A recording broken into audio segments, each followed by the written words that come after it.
ouvintes! Sejam bem-vindos ao nosso podcast de matemática. Hoje falaremos de uma verdadeira joia algébrica, o binômio de Newton, mas ele não vai estar sozinho nessa. A gente também vai falar sobre o triângulo de Pascal e a expansão multinominal. Com isso, a gente conta com a presença ilustre da nossa cientista pesquisadora, Ana e Luísa, é um prazer estar com vocês. E a nossa professora. Me chamo Ana Luísa e vai ser um prazer falar da matemática de uma forma bastante acessível e profunda para vocês. Bom, eu acho que o melhor jeito, para iniciarmos essa conversa seria trazendo um pouco da história, do contexto. Sim. Então, acho que Júlia poderia começar falando isso pra gente. Claro! Então, apesar de levar o nome de binômio de Newton, foi baseado em ideias que já existiam há séculos. Matemáticos chineses, árabes e europeus, como Tartaglia, Cardano e Pascal, já trabalhavam com coeficientes binominais usados na expansão de expressões. Sim, e o diferencial de Newton é que ele estendeu essas ideias para expoentes fracionários e negativos, algo que ninguém tinha feito com tanta eficiência. Entre 1664 e 1665, ele estudava séries infinitas, analisava curvas e via padrões que lembravam o triângulo de Pascal. Isso levou à generalização que conhecemos hoje como o teorema binominal. Sim. Quer dizer que a ideia já existia, mas Newton levou isso para um nível muito mais amplo. Sim, exatamente. E como as publicações científicas da época, eram difíceis de circular, o nome dele acabou ficando, assim, associado à fórmula. Que legal. Sim, realmente. Certo, mas como funciona essa expansão exatamente? Bom, a fórmula geral, ela é assim. A mais B elevado a N, que é a soma de K igual a zero até N. Com os termos de C de N sobre K, vezes A elevado a N menos K, vezes B elevado a K. Isso mesmo. Sim, e esse símbolo de Cn,K, ele é assim, é a combinatória de N elementos tomado de K a K. Então, esse seria o nosso coeficiente binominal, e ele significa que N fatorial dividido por K fatorial vezes N é menos fatorial, menos K fatorial. Então, assim, isso seria basicamente a quantidade de maneiras de escolher K sobre os elementos N disponíveis. Legal, mas como a gente usa a combinação dessa forma? Assim, é porque quando você multiplica N fatores do tipo A mais B, a cada passo você escolhe ou um termo A ou um termo B. Então, o número de maneiras de você escolher K vezes o B, por exemplo, E por consequência, a gente teria que escolher também o N menos K vezes o A, o nosso termo A. É exatamente a combinação de N elementos tomado de K a K. Ah, agora entendi. Então, a fórmula, ela conta quantas fórmulas aquele termo aparece na expansão, Sim, exatamente. É basicamente a análise combinatória aplicada na prática. Sim. Certo, mas pode dar um exemplo para a gente entender melhor? Claro, vamos expandir a expressão x mais y elevado a 4. Então, a fórmula ela nos dá que x mais y elevado a 4 é a combinatória de 4 vezes 0. Que vezes x mais elevado a 4 mais combinatória de 4 sobre 1 vezes x elevado a 3 vezes x. Então, assim, vai assim bem por diante. A combinatória ela distribui bastante a fórmula. E a gente poderia substituir bastante esses valores por 1 vezes y mais 4, 4 mais 4 vezes y mais 3 elevado a 6. Então, assim, vai seguindo adiante. Eu reparei que os coeficientes 1, 4, 6, 4, 1 não é a mesma sequência da linha 5 do triângulo de Pascal? Sim, assim, o triângulo de Pascal é um jeito muito prático de encontrar os coeficientes binominais. E tem exemplo fora da matemática? Sim, vamos imaginar que você tem uma lanchonete e com 2 tipos de recheio, por exemplo, frango e carne, e quer montar todas as combinações possíveis para 4 sanduíches. Então, o teorema binominal, ele te ajudaria bastante a saber quantas combinações de frango e carne podem aparecer nos pedidos dos clientes. Então, como isso pode ser usado fora do caderno? Bom, uma primeira situação seria na teoria binominal, que aparece em vários contextos, na álgebra, para desenvolver expressões rapidamente, na combinatória também, que é para contar muitos agrupamentos, na probabilidade, que é a base da distribuição binominal.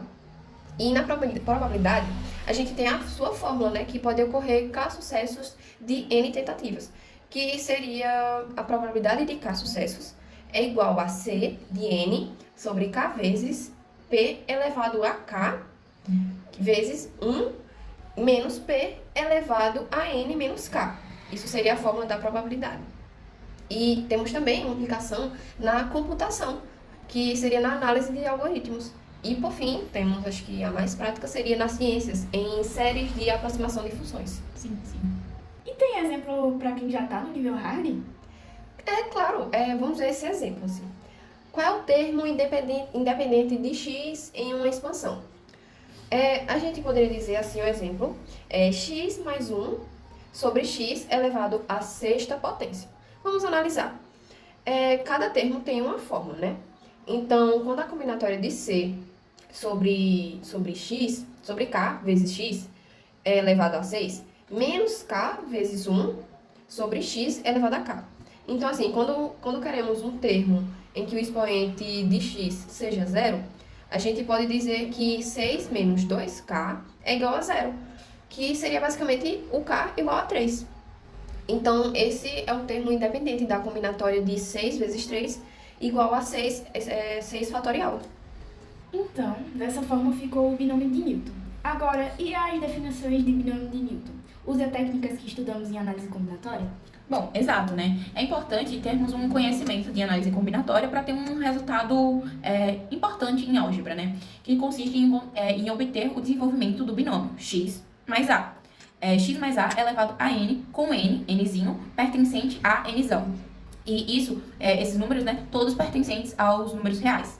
Então, tendo casos particulares como x mais a elevado a 0, que vai ser igual a 1, x mais a elevado a 1, que vai ser igual a x mais a, aí x mais a elevado a 2, que vai ser igual a x elevado a 2, mais 2xa mais a elevado a 2.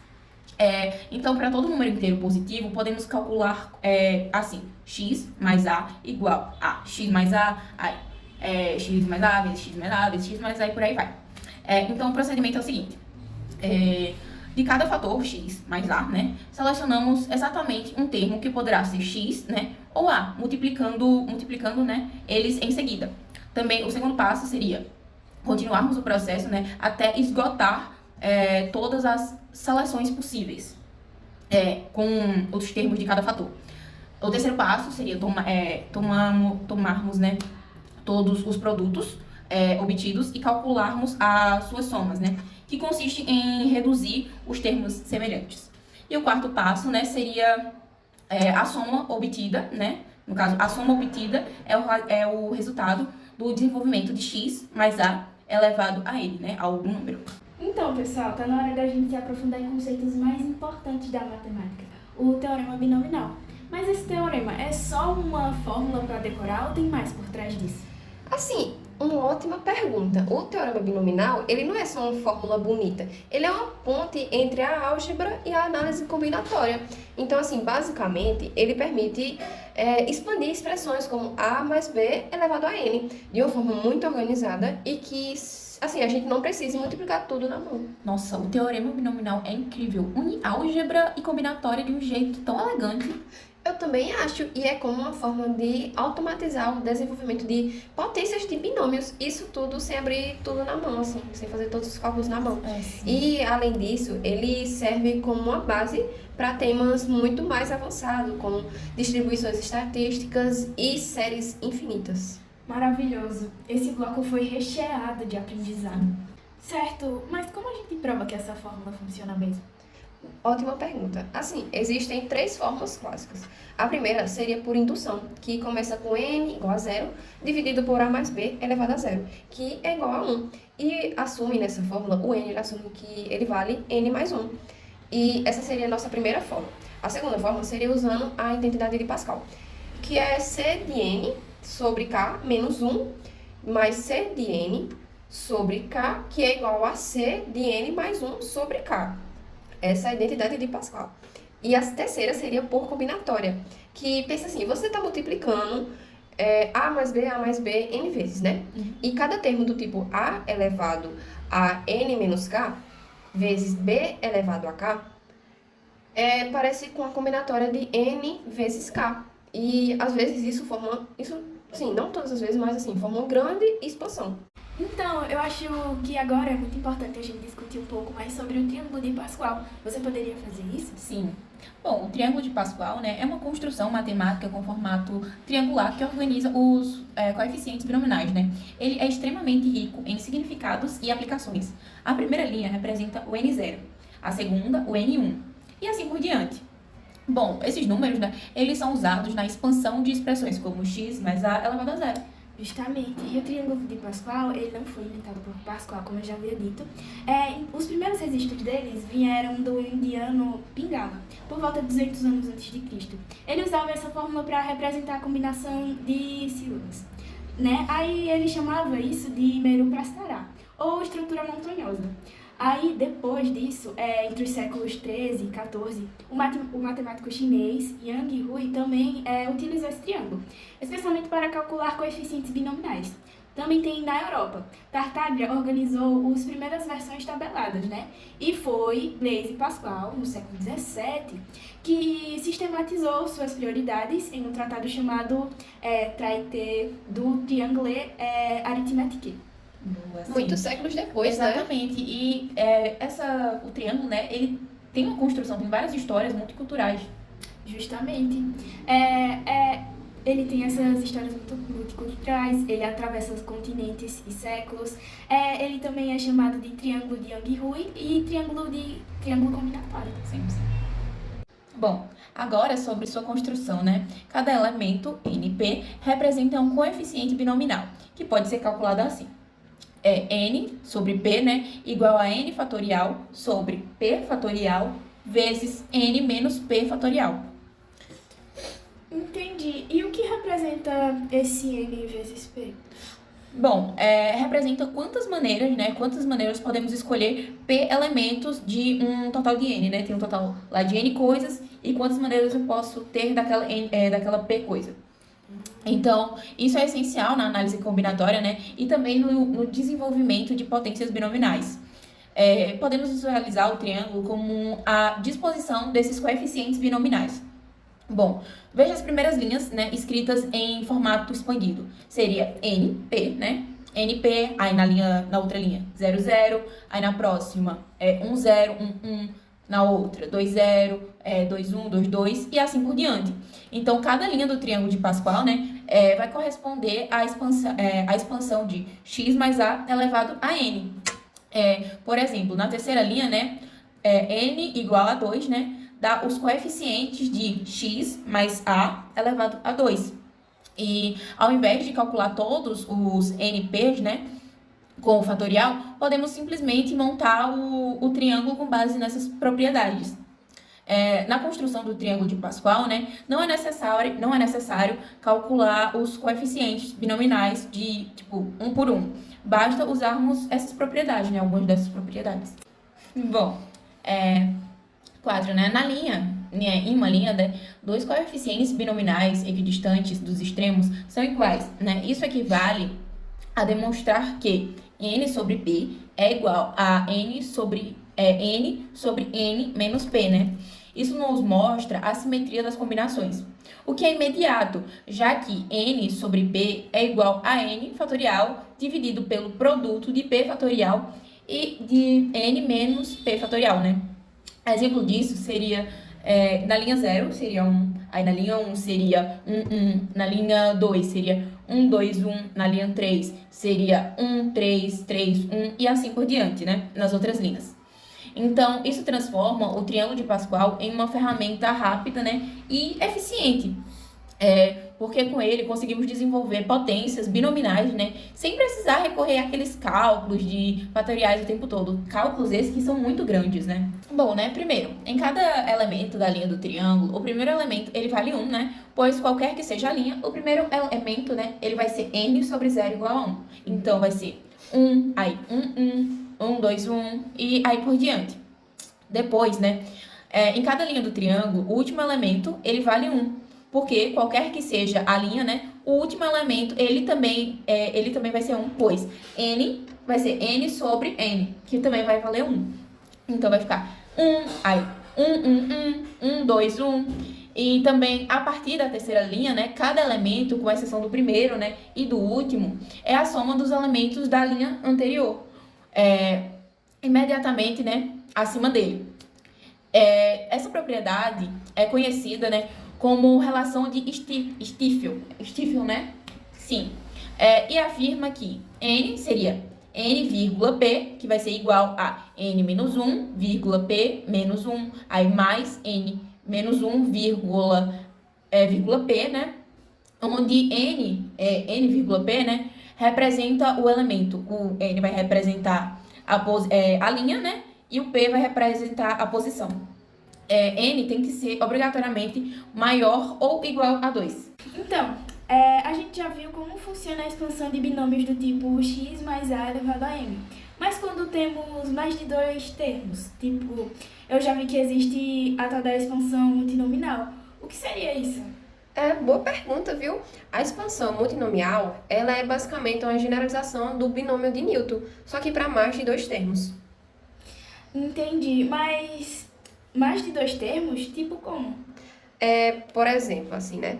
Se você tiver uma expressão como x mais y mais z elevado a n, ou ainda a mais b mais c mais d elevado à quinta potência, o binômio de Newton normal, ele já não serve mais para essa expressão. Aí, nesses casos, a gente usaria a fórmula do multinomial, que permite expandir esse tipo de potência com 3, 4 ou mais termos somados. Certo. E como funciona essa fórmula? Parece difícil. Parece mesmo, mas não é tanto. Assim, a fórmula geral a gente tem como que é n fatorial dividido por n1 fatorial, que é vezes n2 fatorial, até nk fatorial. E isso seria multiplicado pelo termo de x1, x2 e assim por diante. E seria cada um elevado ao seu respectivo expoente. E o importante é que a soma de todos esses expoentes, eles precisam ser igual a n. Entendi, mas você pode dar um exemplo? Claro, um exemplo bastante prático é x mais y mais z elevado à segunda potência. Nesse caso, o nosso expoente ele é o 2. Então, a gente precisa primeiramente encontrar todas as combinações possíveis desse expoente, que é n1 mais n2 mais n3, que é igual a 2. E essas possibilidades são basicamente x ao quadrado, y ao quadrado, z ao quadrado, xy, xz, yz. Agora a gente tem que aplicar os termos dos coeficientes, que seriam basicamente x ao quadrado, y ao quadrado e z ao quadrado, que eles têm os coeficientes 1. E os termos mistos, que seriam xy, xz, yz, eles aparecem 2 vezes como na multiplicação distributiva, que o coeficiente é 2. O resultado de toda essa conta seria x ao quadrado mais y ao quadrado mais z ao quadrado, mais 2xy mais 2xz mais 2yz. Entendi. Então, o segredo é combinar todos os expoentes que somam o número da potência e aplicar essa fórmula? Sim, é exatamente isso. Os coeficientes, eles são chamados de coeficientes multinomiais, que vêm da análise combinatória. Então, eles são como os números do triângulo de Pascal, mas em dimensões maiores. E onde isso é usado? Tem alguma aplicação no cotidiano? Tem sim. A expansão multinomial, ela aparece muito na probabilidade. Por exemplo, quando você vai lançar um dado várias vezes e quer saber quantas vezes pode sair cada número, né? Aí entra a distribuição multinomial. Na genética também, para calcular muitas proporções de cruzamentos com 3 ou mais alelos, em polinômios complexos que usa álgebra e até em programação algorítmica. Sim, são muitos casos. Muito interessante. Antes parecia muito mais difícil, agora realmente ficou bem mais claro. Então, meninas, hoje conseguimos nos aprofundar muito na matemática. Falamos sobre a história, teoria, propriedades, aplicações. Falamos também que binômio de Newton não é apenas fórmula, é o elo entre a álgebra combinatória e a própria construção do conhecimento matemático, né? Sim, realmente foi um prazer mostrar que a matemática ela não é somente nas salas de aulas, né? Sim, foi muito bom, né, mostrar para todos eles que como a matemática pode ser bonita e acessível. Então é isso, terminamos o nosso podcast por aqui. Tchau!